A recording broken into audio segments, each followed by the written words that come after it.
मला तुमच्या माध्यमातून मी मराठवाड्याची लेक आहे, भाची आहे, नात आहे. तर मला तुम्ही मगाशी दादांना प्रश्न विचारताना म्हणालात की इथं काय होईल म्हणून. तर मला एक आठवण करून द्यायची आहे. हा महाराष्ट्र, त्यातली त्यात मुंबई आहे. आम्ही महाराष्ट्राच्या बाहेरच्या लोकांना मुंबईने सामावून घेतलेलं आहे. हे तर आपलेच मराठी आणि मराठा बांधव आहेत. इथे फक्त मराठाच नाही तर तमाम ओबीसी बांधव किंवा सगळे जे काही जाती धर्म आहेत ते सगळेच आपल्या मराठ्यांना आणि आपल्या समाजाला सामावून घेतील. कारण तर तुमच्या एरियातली एक मुलगी मागच्या 13 वर्षापासून मुंबईमध्ये एकटी राहते आणि तिला सांभाळून घेतलेलं आहे, तिला सामावून घेतलेलं आहे, तिच्यावरती प्रेम केलंय ह्या मुंबईतल्या लोकांनी. आणि अर्थात आपण जे इथे येणार आहोत तर तो आपल्या हक्कासाठी येतो आहेत. आणि मुंबईच्या लोकांनी तुमच्या ह्या लेकीचा कधी हक्क मारला नाही तर तो तुमचाही हक्क मारणार नाही, एवढं मी तुम्हाला इथे निश्चितपणाने सांगू इच्छिते. काही जण म्हणतात की आरक्षणाचा जो लढा आहे तो मुद्दा आहे हा फक्त मराठवाड्यापुरता मर्यादित ठेवायला पाहिजे, कारण इतर ठिकाणच्या लोकांच्या नोंदी सापडतात. हीच परिस्थिती मुंबईमध्ये आहे का? खरंच आरक्षणाची गरज आहे? माझा MBBS ला नंबर लागला होता पुण्याला. जर मुद्दा हा जर फक्त याच्याच पुरताच होता, मराठवाड्यापुरताच होता, तर मग माझ्यापेक्षा कितीतरी, म्हणजे मला 78% होते आणि मला 182 मला मार्क्स होते. ज्यांना 50-50, 60-60 मार्क होते त्यांचे MBBS ला नंबर लागले, त्यांना फ्रीमध्ये मिळालं.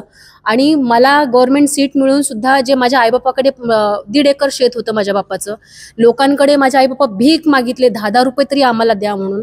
पण त्यावेळेला म्हणजे जी हे असते, जो त्रास, जो की काय की मी अत्यंत गरीब घरातून जन्म घेतलेला आहे. माझ्याकडे शिक्षण होतं, माझ्याकडे पर्सेंटेज होते, सगळं होतं, पण माझ्याच सोबत शिकणाऱ्या लोकांकडे आरक्षण होतं आणि ते डॉक्टर झाले आणि मला कुठेतरी माझ्या आईबापाला 10-10 रुपये मागावे लागले.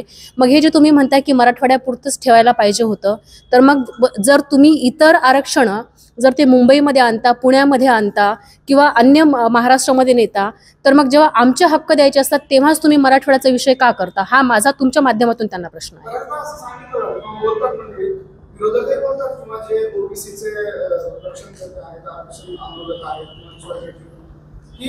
हा लढा जरांगे पाटील यांनी हा जो लढा उभा केला तो केवळ मराठवाडा आणि स्पेशली गोदापट्ट्यासाठीच उभा केला होता. मग आता मराठवाड्याचा प्रश्न सरकार सोडवत होतं, त्यावेळेस त्यांनी ते घेतलं नाही आणि संपूर्ण महाराष्ट्राला आणि ओबीसीतूनच असा आग्रह ही भूमिका जरांगे पाटलांनी घेतली. त्याच्यामुळे हा लढा लांबला किंवा नाही मिळत नाही असं बऱ्याचशा मंडळींचं म्हणणं. यावर तुमचं काय म्हणणं?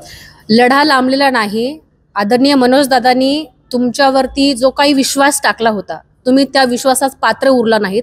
अन्यथा तुम्ही 1 वर्ष अगोदरच आम्हाला आरक्षण दिलं असतं, परंतु तुम्ही हे वाढवलात. आणि एवढं सगळं होऊन सुद्धा तुम्ही आम्हाला सगळे सोयीचा GR देऊन सुद्धा आम्ही मराठ्यांनी संयमाची भूमिका दाखवत वर्षभर तुमची वाट पाहिली. आमचे नेते मनोज दादा जरांगे त्यांनी तुम्हाला वारंवार माध्यमांच्या समोर तुम्हाला वेळ दिलेली आहे, तारीख दिलेली. 4 महिने, जसं दादांनी सांगितलं, 4 महिने अगोदर तुम्हाला सांगितलं होतं की आम्ही ह्या दिवशी, ह्या तारखेला, ह्या महिन्यामध्ये येणार आहोत म्हणून.